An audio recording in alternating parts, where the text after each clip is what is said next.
4 सवाल में समझिए चुनाव परिणाम का बिहार पर असर। नीतीश फिर विपक्षी गठबंधन के अगुवा होंगे। सीट शेयरिंग भी क्षेत्रीय दल तय करेंगे। नमस्कार, मैं ममता दुबे और आप देख रहे हैं बात आपकी न्यूज। 3 दिसंबर को 4 राज्यों के विधानसभा चुनाव के परिणाम आए। इसमें राजस्थान, मध्य प्रदेश और छत्तीसगढ़ में कांग्रेस की बुरी हार हुई और बीजेपी की सरकार बनी, जबकि तेलंगाना में कांग्रेस सरकार बनाने में सफल रही। चुनाव परिणाम के साथ ही एक बार फिर से Indian national development inclusive alliance India गठबंधन की चर्चा तेज हो गई है।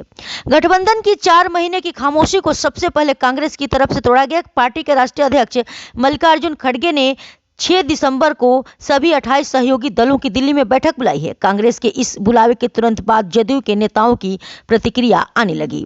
जदयू के महासचिव निखिल मंडल ने कहा कि इंडिया गठबंधन को अब नीतीश कुमार के अनुसार चलना चाहिए। कांग्रेस 5 राज्यों के चुनाव में व्यस्त होने की वजह से इंडिया गठबंधन पर ध्यान नहीं दे पा रही थी। अब तो कांग्रेस चुनाव भी लड़ ली, रिजल्ट भी सामने है। उन्होंने याद दिलाई कि नीतीश कुमार इंडिया गठबंधन के सूत्रधार हैं और वही इस नैया को पार करा सकते हैं। 4 राज्यों के चुनाव परिणाम सामने आने के बाद फिर इसकी चर्चा तेज हो गई है कि कांग्रेस इस हार के बाद क्या नीतीश कुमार को 2024 की लड़ाई में विपक्ष के अगुवा बनाएंगी? क्या सीट शेयरिंग में क्षेत्रीय पार्टियां हावी होंगी?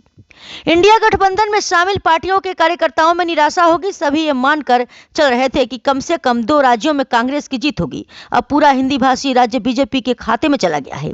ये नतीजे बीजेपी विरोधी पार्टी के लिए बड़ा सेटअप बैक है। इंडिया गठबंधन में शामिल दलों के लिए नतीजा ज्यादा निराशाजनक नहीं होंगे, बल्कि इसके बाद गठबंधन में उनकी सीटों को लेकर बार्गेनिंग कैपेसिटी बढ़ेगी। कांग्रेस ने चुनावी वाले किसी भी राज्य में इंडिया में शामिल सहयोगी दलों का साथ नहीं लिया।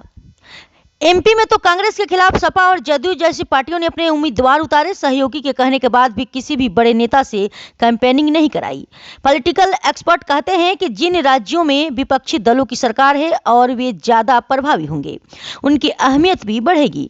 पॉलिटिकल एक्सपर्ट कहते हैं कि इसमें कोई दोमत नहीं है कि बीजेपी विरोधी दलों को एकजुट करने में नीतीश कुमार की सबसे अग्रणी भूमिका रही, लेकिन गठबंधन के बाद उन्हें किनारे करने की कोशिश की गई। उन्होंने सार्वजनिक तौर पर ये बातें कही कि कांग्रेस को गठबंधन में दिलचस्पी नहीं है।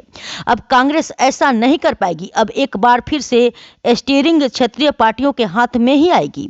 हालांकि जानकार ये भी कहते हैं कि बिहार विधानसभा के शीतकालीन सत्र के दौरान नीतीश कुमार के बयान के कारण उनकी छवि को नुकसान पहुंचा है। बिहार में कांग्रेस 10 सीटों पर दावा कर रही थी, लेकिन अब ये क्षेत्रीय दलों के सहयोग से यहां अपना वजूद बचाने की कोशिश करेगी। अखिलेश यादव पहले ही घोषणा कर चुके हैं कि वे यूपी में 65 सीटों पर चुनाव लड़ेंगे। बंगाल में ममता भी अब पीछे नहीं हटेंगी।